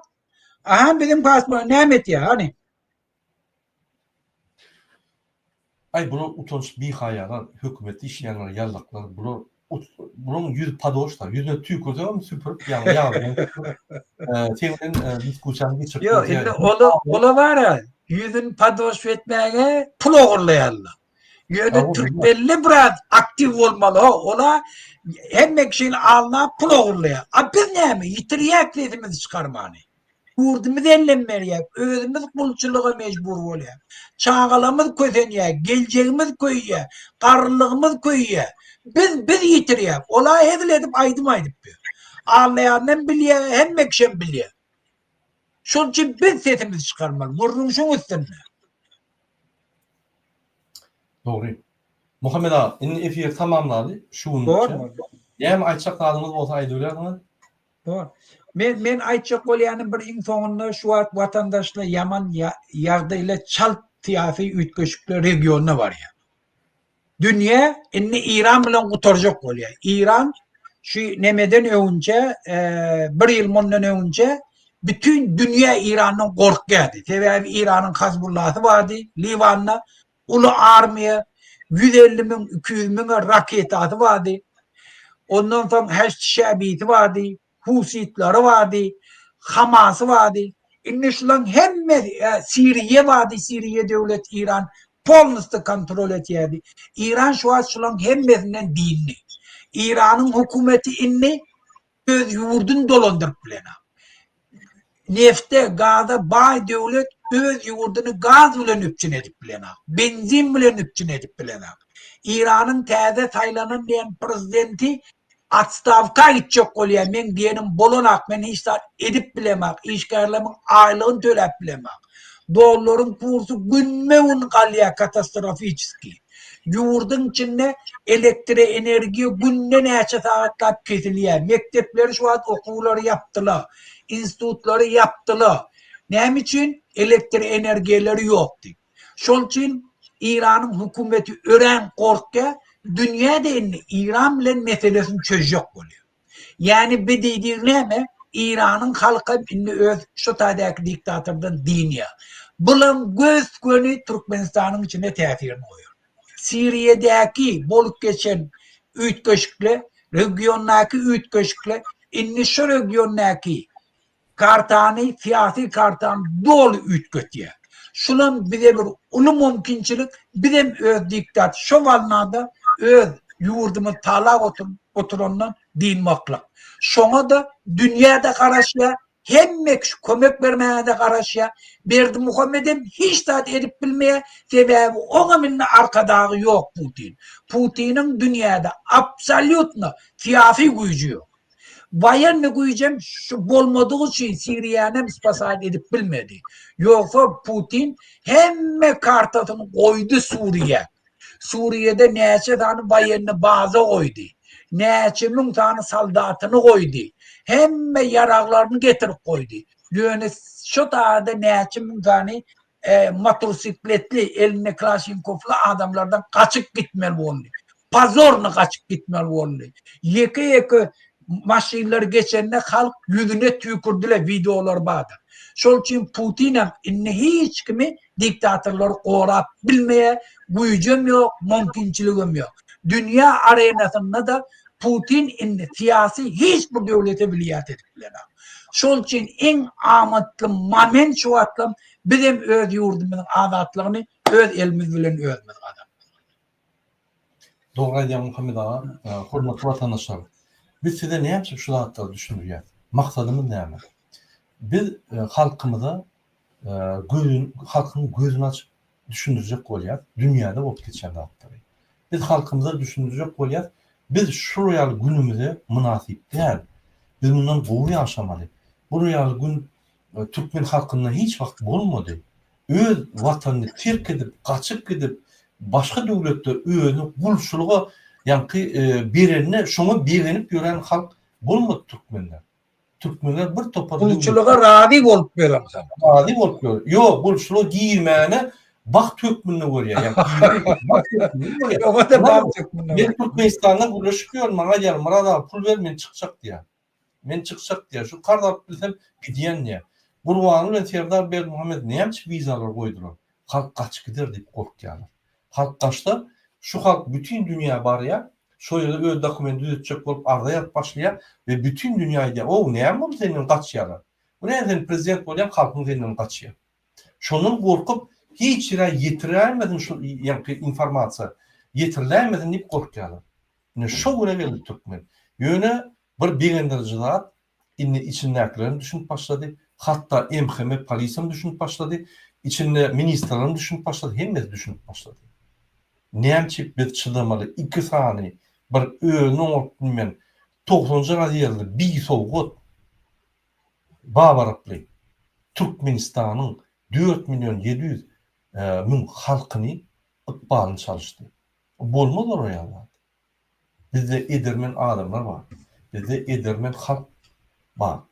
Biz indi közden galmaly. Boldy. Biz bütün Merkez Aziýada görkezmeli bizim kimdir? Wagty geldi onlar.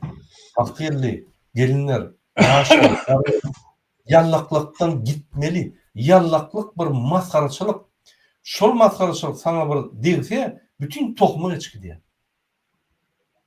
Öňne oğudan koýardylar o. Oraya yallak bolsam. Häzir näme yallak bolsam hökümetde işleýän. Yallak bolsam medal alýan. Yallak bolsam korrupsiýalyk jalar urýan. Yallak bolsam MMA-da tutsam magazyny saklayan, magazyny işletýän oklar. O näme dünýä boldy? O Türkmenistan ýa-da ütködi. Başga dünýäde bu ýerdat ýok. Yallak bolsam ýüzüň urýarlar, tüýkük geçýärler. Ana şu Türkmenistanda sen patriot bolsaň, näme bolsaň, seni ýa-da zindana salyp vurup türmäge basýarlar. Sen yallak bolsaň, sen ýa-da gahrman. Şu zatlar düzeltmeli. Şu zatlar düzeltmesek, paraga dasmanymma, Türkmenistanyma diýip özüňizi anlamak. Bizde zulüm Türkmenistan bar.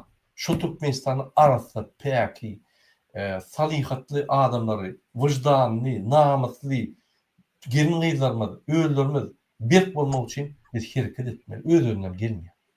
Şoň üçin biz sizi her wagt görüşe çagyrýar. Zulümi biz ýykmaly.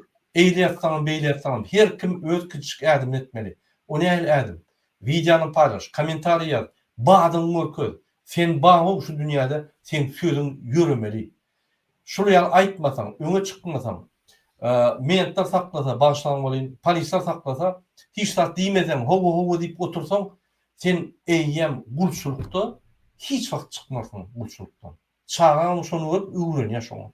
Çağan görüp, başgaça durmuşum ýok diýip diňe gulçuluk, ýa-da gulçuluk diňe şu durmuş bar diýip ýaşaýarlar.